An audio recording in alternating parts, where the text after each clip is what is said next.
Type Podcast. Here we go. Hello, around the block and around the world. This is where we discuss, debate, and deliberate all things diabetes.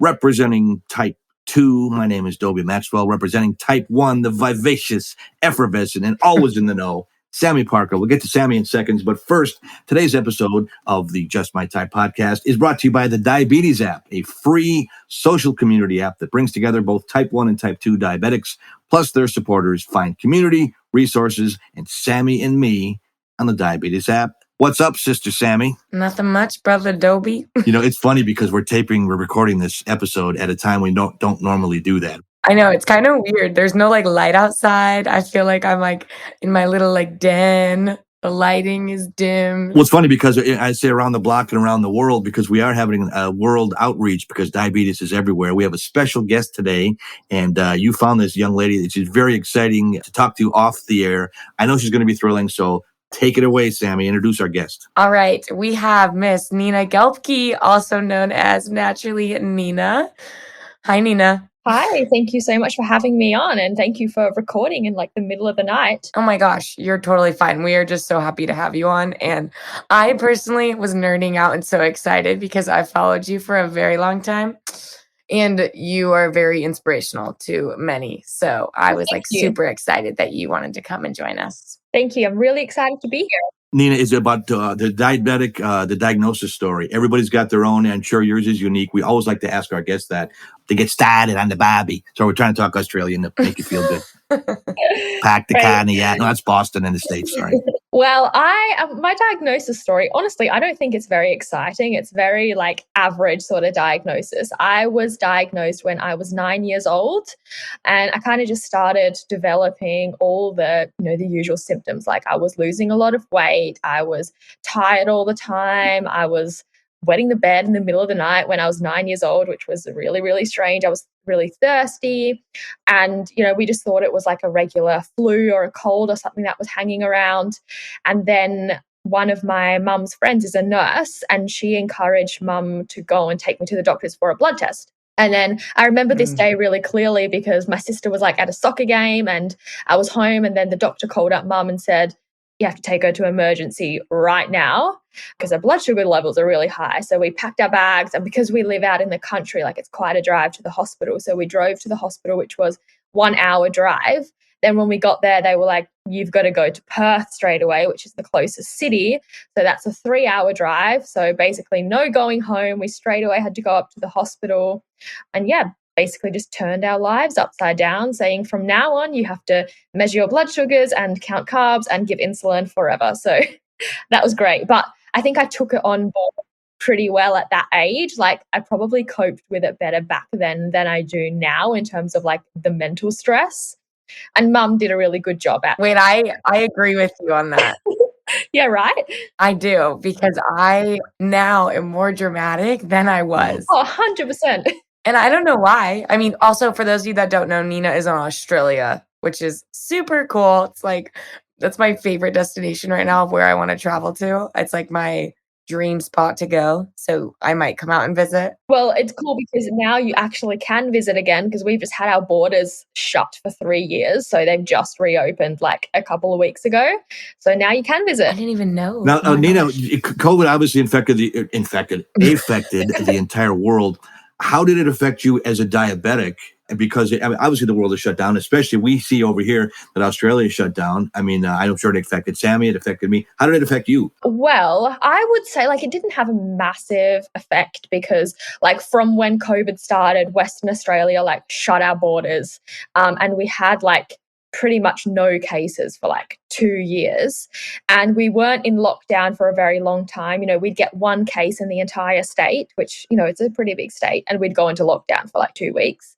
But now this since end of last year, they've kind of said we can't do this anymore, and they started opening up again. So right now is when we're starting to get the cases. So I think we've got 4,000 a day now or something. So we've got quite a lot, but that's all in Perth mostly. So down here where I live, it's not too bad yet. We just have to wear masks everywhere still, which I absolutely hate, but it is what it is. And because I work mostly from home and just from the gym, my work life isn't hugely affected either. So I can't complain. Yeah. Well, wait, so you are, I mean, I know that you're a nutritionist, obviously, because I'm over here making all your recipes. And then I know that you also do CrossFit, right? Yes. Okay, so how did that work then during COVID? Yeah, so because we were only in lockdown for I think it was about 6 weeks. So during that time, I just got set up my garage as like a gym. So I got some stuff from the gym, like a barbell and some weights. So that feels like it was forever ago now. But during the rest of the time, like we were open, we're a pretty small gym. And I coach a few classes a week and then I train there as well. So yeah, it's good fun. I did CrossFit last year. Just kidding, a semester ago before I graduated. And I did it for my neuromuscular training class Cool. for my undergrad. And I loved it. But it was obviously like whooped my booty more than like other types of workouts. But I loved it. And it honestly was interesting how my blood sugars reacted. Because I think which is with everything, different exercise affects your blood sugars differently. But for you, what kind of was like the reason that you got into CrossFit in the first place with dealing with diabetes and also like how you got into the plant-based? Because I think it's so cool. You did like all of them combined. Yeah. So this is a long story, but I guess this is a podcast. So that's what we're here for. Well, when I was in high school, I was a competitive swimmer. So I swam like twice a day, 5, 6 days a week. So like competitive sport has always been a really big part of my life. And then also during high school, I suffered from an eating disorder. So that kind of spiraled downhill. And it was definitely triggered by my diabetes. I'm a massive perfectionist and I was just in pursuit of having the most perfect blood sugar levels. And I just started, controlling my food to the extent that I ended up losing lots of weight and was like really scared of food. And so I ended up like in and out of hospital for a really long time during high school. And I had to completely stop doing any kind of sport at all for quite a few years, which was really hard for me because it was such a massive part of my life. And the sport, although it became something a little bit unhealthy because it just became excessive for not eating enough. It was always like what also motivated me to get healthy again was so I could go back to sport at some stage. And then when I had finished uni and was like kind of through with recovery, that was when I was like in a position physically where I could go back to exercise again. But swimming wasn't really an option because the closest pool is like half an hour drive away and there weren't really any swim clubs for people my age. Like it was all school kids or like old people. And I was like, I don't really want to do that. So some of my friends had Hey, old people. I'm sorry. I'm kidding, Anita. I'm kidding you. Yeah, so someone that I knew and like next to the cafe that I worked at the time, they had just opened a CrossFit gym. Or it wasn't like a CrossFit gym, but it was a CrossFit style of training at that gym. So I went there for a class and I just absolutely loved it. I just thought it was really cool. It was like a really good environment. And I loved the focus on what people can do and like being strong, like being able to do cool stuff like throwing barbells around and doing pull-ups and things like that rather than just like a regular gym where it's often like an aesthetic focus. So I just thought it was super fun and I started going to classes regularly. And that's where I met my coach, who's my coach now still. And I started doing like a strength programming with him, which like had the biggest impact on like my physical and mental health and just like getting stronger physically and mentally. And yeah, I'm sure. Really kind of ditching the last parts of my eating disorder. So yeah, that's kind of where it all took off. Nina and Sammy, I'm going to ask you guys both this. Coming from the old part where a CrossFit to me is walking from the couch to the kitchen with a donut in each hand. That is balanced training. What is CrossFit? I've heard the term about it, but I don't know exactly what it is. Is it running and jumping or what's the combination of the CrossFit? What do you do? What is that process? Just for listeners that might not know, like me, that don't know what it is. Absolutely. CrossFit is like the sport of fitness. So it kind of involves lots of different things. It involves Olympic weightlifting, powerlifting, bodybuilding, gymnastics, as well as rowing, running, bike, swimming. So basically involves everything. And that's what's so cool about it, is the massive variety. So usually in a CrossFit class or a CrossFit workout, you will have some strength component, which you might do like deadlifts or some weightlifting movement or back squats or bench press. And then after that, you go on to do what we call a Metcon, which is like metabolic conditioning. So it might be some weights, some gymnastics, some running, some rowing in like a workout that might go anywhere from like 6 to 30 minutes. And it's always high intensity with various loads, weights, rep schemes, if that makes sense. You've talked me out of it. Thank you very much. No, it's like, no, Dobie, it's actually good. I I'm actually kidding. I'm liked it. totally kidding. It's very functional. So it's like a lot of FMS movements. No, Functional I totally believe you. Now, movements. I'm going to ask you guys both this again. Tell me about the plant-based diet, because that is foreign to me. I'm not close to it, but I like to know, and I think our listeners would like to know more about how you guys chose to do that and live that lifestyle. Nina, go for it, because I totally idolized you. So that's where mine came from. Aw. Well, I have always been like the biggest animal lover since I was young. And when I was in grade 6, I wanted to go vegetarian, which I did. And since then, I don't think I've eaten meat since, a very, very long time.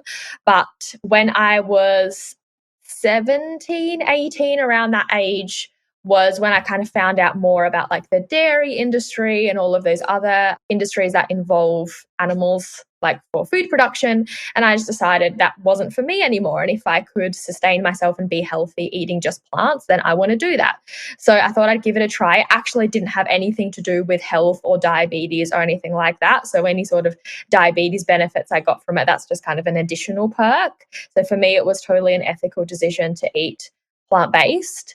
And yeah, I really just love eating this way. And I definitely think I've seen like changes in my insulin sensitivity as well since eating plant-based. Having said that though, because I've always been really active and because I've always eaten, what I'd classify as pretty healthy, I don't think like the changes were massive. And I always had like good diabetes management. But yeah, I just really enjoy eating plant-based. Basically my main reason, and the ethics behind it. Interesting. How about your family? Dobie, that's your cue. That's my cue to do that? I have no ethics. That's your cue to go I like plant-based. red meat. No, I'm kidding. No, but see, I'm being ignorant because I've been force-fed it my entire life. Growing up in Wisconsin, cheese is a way of life. You know what I'm saying? And a vegetarian, I said it before, a vegetarian where I'm from is having onions on your bratwurst. If you know what a bratwurst is, it's a sausage and it's bad for you. Oh. And people... No, well, I'm Swiss. You're Swiss cheese. They have a Swiss cheese there. Well, I'm very serious because, what you said is very thought-provoking. Yeah, I'm an animal lover too, and they taste really good. I'm sorry they do. But I think to have people being open-minded to change is what I'm saying, even at my advanced age. I would not be opposed to switching a lifestyle, even if it was 90% more plant-based. And you know what I'm saying? I just want to get our listeners to have some choices. I really take that approach of like, I never would want to like force anyone or say like, it has to be this all or nothing sort of thing. I think the world is much better off with a lot of people making small changes rather than a few people going like completely all in and other people doing nothing. So that could be like just looking at your plate and just adding some more plants to it, or doing like 1 or 2 plant-based meals a week or something like that, and just kind of sort of doing whatever you can and that feels right for you and that makes you feel good. Yeah, I think like something I've realized too is that there's definitely a lot of myths around plant-based eating. Like I think a lot of perceptions that people have, like they're not going to get enough protein. That's like the number one. Like everybody I knew at first was like, are you going to get enough protein? Yeah. I was like, yes, I will get enough protein, I promise. And then the second one was like, which I agree that like oil can sometimes cause insulin resistance, totally. But at first I was really, really rigid with it, which again was like great during COVID because I was cooking everything, but it did make life like really difficult once I started like living again. But I think there's like a variety too of just myths. Nina, do you have some in mind that you're like, yes, I always have clients that say this to me or this? Yeah, definitely the protein thing is a big one. And there's a lot of, I wouldn't call them myths, but there's a lot of like, like the whole foods, plant-based, oil-free, everything sort of free. Like, I feel like maybe for some people that could work really well if they have specific health goals, but especially for like really active, people or people who've struggled with disordered eating in the past. Like, it can also be basically a trap, like where you're sort of pursuing this optimal health or what some people proclaim is the optimal diet. But then you have to ask, is that actually adding value to my life and making me feel happy and feel healthy and enjoy my food and have a good relationship with food? Or is it maybe actually better to be a little bit more relaxed with food? And yeah, maybe that means taking a couple units more insulin a day or whatever. But if you're happier and healthier for it, then I think that's a sacrifice I'm willing to take. Yeah. Dobie, what was it that you said again about it wasn't about the moderation, but it was another one you said about being balanced. It was a segment we did on a previous episode. Well, you have to listen to those episodes, Sammy, because finding your groove, or in the groove. Finding the groove, baby. Yeah, in the groove. Yes. Not too much, not too little, but in the groove. Now, I want to ask you guys before, both Sammy and Nina, and how did your family react? Your significant others, your family at the dinner table. You decided you were young. You're both kids when you decided to go this way. How did they react? Did they support you, or did they say you're nuts? I think my family, I wouldn't say they were super excited about it or anything, but they also weren't opposed to it. So they just kind of they probably thought it was a bit of a phase, and they were like, look, whatever, we can support this. And they buy me vegetarian sausages and things like that when I was little. And when I went vegan, they were definitely a little bit hesitant because of my eating disorder path. But when they saw that it didn't make me spiral backwards, and actually I continued to get healthier with making that change, they became more and more supportive, and now they're totally on board with it and actually eat mostly plant-based as well. That's how my family is too now. I mean, okay, my parents have a barbecue restaurant, so it's more iconic because everybody's like, you are plant-based and your parents own a barbecue restaurant. I'm like, I know. Those tofu ribs are delicious. Okay, let me tell you, I am a tofu addict, and now so is my family. They tend to on accident even. Tonight we went to a vegan plant-based restaurant because my dad loves the place. I was like, let's go to Joy Cafe, and he's like, yeah, it tastes great. So I think because I do that too, it's just they have a tendency to just what is it? Is it salads? I think a lot of listeners would be afraid of it because if you're dating and you have a significant other, and if you like that person, well, this person is a vegan. You got to love someone a lot to change your lifestyle that drastically. No, I think that you can make any food, but you just have to recreate it using a substitute ingredient. I don't really eat many salads. No salads? Not many salads. I mean, I'm more like a stir-fried pasta burrito bowl kind of girl. Yes, burrito bowl. Wait, doesn't pasta have dairy in it? No, if you don't put cheese on it. Well, that's against the law. You talk about that where I live. Those are swearing, fighting words. I'm just kidding you guys. But I'm saying when I was a kid, if I would have said, I'm going vegan, they said, really? You're also going hungry because there's a bowl of dog food, or you're going to bed hungry. I'm saying I'm glad your family supported you, is all I'm saying. Yeah. Nina, did you become a nutritionist in undergrad, or did you do a program after? I've done my undergrad, my bachelor in health science, nutrition and dietetics, and then I've done a postgraduate in sports nutrition, but I haven't done a dietetics master's just because I didn't want to work in a hospital. So I was like, there's not really much point in doing that. Ladies, we're going to take a quick break right now. Our guest, Nina, Sam, this is a fascinating episode. We're going to be right back with more. This is the Just My Type podcast. Please stay with us. Thank you for listening. We'll be right back. The Diabetes app is an online community platform that was created to help people living with diabetes find support and information in one spot. And on the Diabetes app, you can join groups and connect with other people all over the world who are also living with diabetes.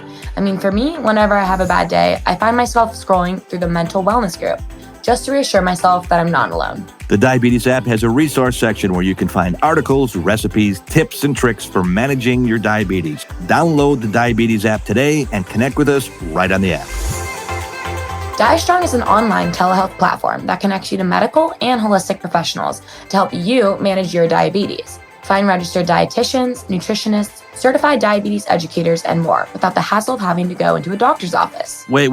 You mean a lazy bum like me can have appointments right from my computer? Sign me up. That's right, Dobie. And this week, our listeners can use promo code JMT25 for 25% off their first visit. Yeah, don't try to cheat and go to JMT26 because you're not going to get 26. It's 25. Go to www.diastronghealth.com. That's www.diastronghealth.com. We are back to Just My Type podcast. Sammy, we're all over the map here. There's some of us are in the daytime, some of us are in the nighttime. We are truly worldwide, and it's a fascinating guest. Nina, thank you for joining us. Thank you for having me. Okay, so we were talking about Dobie asking how plant-based affects relationships, families, Mm-hmm. significant others. Did you notice, Nina, at all if you went on like a date or you were with friends or anything, it made it difficult? Or were you just always like kind of just open from the get-go with it? Yeah, honestly, no. And like, if you're eating out at restaurants here in Australia, like you're pretty much good to go anywhere. Like, even if there's not like a designated vegan thing on the menu, which most places do have, like you can always kind of make a little swap to something on the menu or whatever. Or like if I'm eating at a friend's house and, it's easy to like make some changes or bring your own food and everyone's super understanding. So I personally have never had any issues at all. How long do you think it would take if somebody would just decide to try even a vegetarian, if not a vegan lifestyle, for it to make a difference? Would it be a week? Would it be a month? Would it be a year? I mean, how long before you actually feel a difference in your body? Well, it depends what kind of difference you're looking for, I think. Well, it won't make me cuter, so I give up there. But I'm saying Dobie wants to be on the Mail magazine as hottest. Field and Stream. Yeah, you got to do CrossFit for that. Exactly. Yeah, he wants to win Hottest Man of the Year award. I want to be the best looking guy in the burn center. That's my goal. All the chicks like me in the senior citizen home. I'm going to get a trust fund kid. That's what no, seriously, because I think, if people want to change or something, you know how people are. Nobody's got any patience. Well, I had one meal vegan. I didn't like it. So I'm going back to my lifestyle and I'll be dead in a month. No, I think like just making like, even just saying, okay, I'm just going to start adding more vegetables, to my food. Like say right now, the meal is usually potatoes and meat and cheese or whatever. Like saying, okay, I'm going to start adding, a cup or two of vegetables to each meal, and I'm going to start eating 2 serves of fruit a day, and I'm going to swap my refined grains for some like whole grains, just like swaps like that. I think that can already make a massive difference without necessarily saying I'm going to go completely vegan or completely vegetarian. Everything is kind of a stepwise approach. I agree with that. Dobie, it's like when you said you started walking, you went on like a little walk and then you would go on like a little bigger walk and then you were starting to do like multiple laps. And then you said the ladies were stopping you and you were like, I got to go the other way on my walk again. That's right, Mama. I'm getting fit and lean, mean walking machine. I think it's just people need to be, and I'll be the first one. I joke about myself because I think I am the masses. You young ladies are working hard. You're dedicated your life to it since you were kids. But people like me, I got diagnosed with type 2 in my 40s. And it was a major lifestyle change just to do what I did, to walk and get off insulin and diet and exercise and eat more vegetables. Someone said one time, I don't know if you have Chinese restaurants in Australia. I would think you do. Yeah. And Sami, they're all over places in the States and Canada. But they said Chinese food is vegetable-based with meat as a garnish. And they said in America, the food is meat with vegetables as a garnish. And it's completely the opposite. And that's why Americans are so unhealthy. Chinese base their diet on vegetables. That. I don't know the Australian. I don't know why I have this envision that Australia is like the healthiest place. And I joke and I tell my boyfriend I need to live in Australia because I feel like everybody's healthy there. I think if you look to Instagram to get your idea of like how healthy the country is, it's like the people who are interested in healthy food are the people who are on Instagram sharing their healthy food, and the people who are not interested in it, which is probably people, are not on Instagram sharing about it.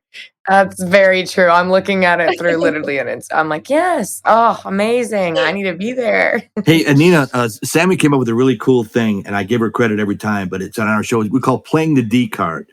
And what she said was like, have you ever been like to your diabetes, people that are not diabetic, you've been able to play the D card, say, I have diabetic, to get some advantage for yourself. And just, you know what, we suffer enough with the disease. How can you turn it around? Have you played the D card in your life? I don't think actually for like a reason that wasn't like justified. I've definitely played it. Like I'm a person who has a lot of hypo. So I've definitely like kind of played it for that. But actually it was justified because I actually was low, like things in the middle of a walk somewhere, like a hike. She's the good ethical angel.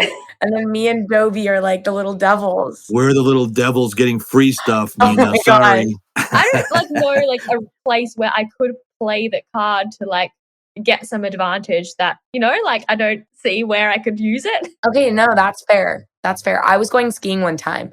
My mom used the D card because she wanted a refund. It was fair because my blood sugars were like 300 actually, because I took half my insulin thinking I was going to be skiing and we were just waiting in lines. So like she was like, my daughter was 300. Like we didn't even get a ski because the lines. So that was like an example of like pulling no, the I D card, completely get but it. like, it was probably like a little unethical. As with all our episodes, Sammy, we are at the end. I don't know where the time goes, but it sure is fun. I know. I'm sad. I'm sad this one's ending. I know it's late your guys' time though, so. That's okay. I will stay up for this one. I'm caffeinated and ready to go. Hyphenated, caffeinated, and enunciated. We have a question of the pod. Oh, yes. Nina, would you like to ask the question of the pod? Yeah. So, what is your favorite workout song? Okay, Dobie, do you have any? Yes, I have a ton of them. And I know people listening may or may not know if you know who George Clinton and Parliament Funkadelic. That's a band that's been around for a long time. They were around even before me. And I don't know why I like them. They're very funky. There was a song called Flashlight. It was voted the funkiest song in the history of music. And there's a disco dance version. It came out in the 70s, and it's about 9 minutes long.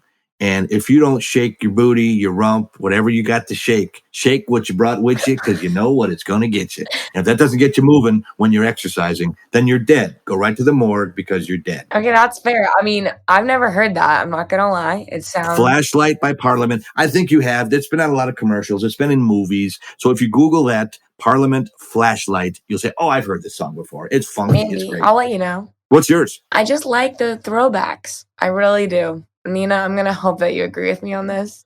I go for the throwbacks as a like band? the Drake. Yeah, like Drake, Lil Wayne throwbacks, maybe some Fergie in there, maybe some Beyonce. Yeah. They just keep going. Maybe like Lil Wayne. How come there's always got to be a Lil or a Big on a rapper? You know what I'm saying? A Lil or a Big or Lil Wayne. I'm going to start calling a medium one. Yeah, exactly. A medium Mike. There's never a rapper like that. Yes. Medium Sammy in the house. Medium Sammy. In his house. Nina, do you have a playlist or song? Yeah, so my coach made this playlist. It's called Hype, and it's what we like listen to every night when we train, and we just turn it on as loud as the speakers go and the whole room like shakes. But it's like never stuff I would listen to outside of the gym. It's like Eminem and like The Score, The Sea. Yes. Oh, The Larceny. I really like it. That's exactly my vibe. Lose Yourself by Eminem. Hey, our producer Elizabeth had a great idea. She said, let's get listeners to give us their favorite songs. We'll make a playlist and we'll put it out there so people, they exercise. Hopefully you'll exercise when you're listening to our podcast too. But if you have some songs, Sam, how can we do that? How can they get them to us? Yes. So please comment on our Instagram and our Facebook and send us your favorite songs or playlists so that we can add it to a playlist and then we can share it with you guys. But you have to comment or share it or like tag us on it with our Instagram at justmytypepod_ for Twitter, Instagram, and TikTok, and on Facebook at justmytypepod and our hashtag justmytypepod. Wow, that was a mouthful. And Nina, you can find Nina on naturally_Nina_ on Instagram. And Nina, are you on TikTok too or no? No, I don't plan to. It's too hard in my opinion. It's really difficult at times. I spend enough time on my phone as it is. I don't want to. Yes. Well, you can find Nina though, naturally_Nina_ on Instagram. And trust me, you won't be disappointed. You'll just scroll through her page for like hours. Is she on the Twitter? Nina, we always joke about it when the old people my age goes, you got the diabetes? You're on the TikTok? The Twitter? There's always a the in there somewhere. We just laugh about that. So if you're not on the Twitter, I can't listen to you. I'm not on the Twitter, no. Well, thank you again, Nina, for coming on. Us. We are so excited that we got to hear about your story and everything with the plant-based and CrossFit, how you manage diabetes. And yeah, so again, please answer the question of the pod. What's your favorite hype song? And share it with us. Comment, rate, review. Go follow Nina. You will not be disappointed. Thank you for listening. We do love you. On behalf of Sammy, my name is Dobie Maxwell. Sammy, take us out. Put the cherry on the sundae. Say la vie, baby. This is the Just My Type podcast.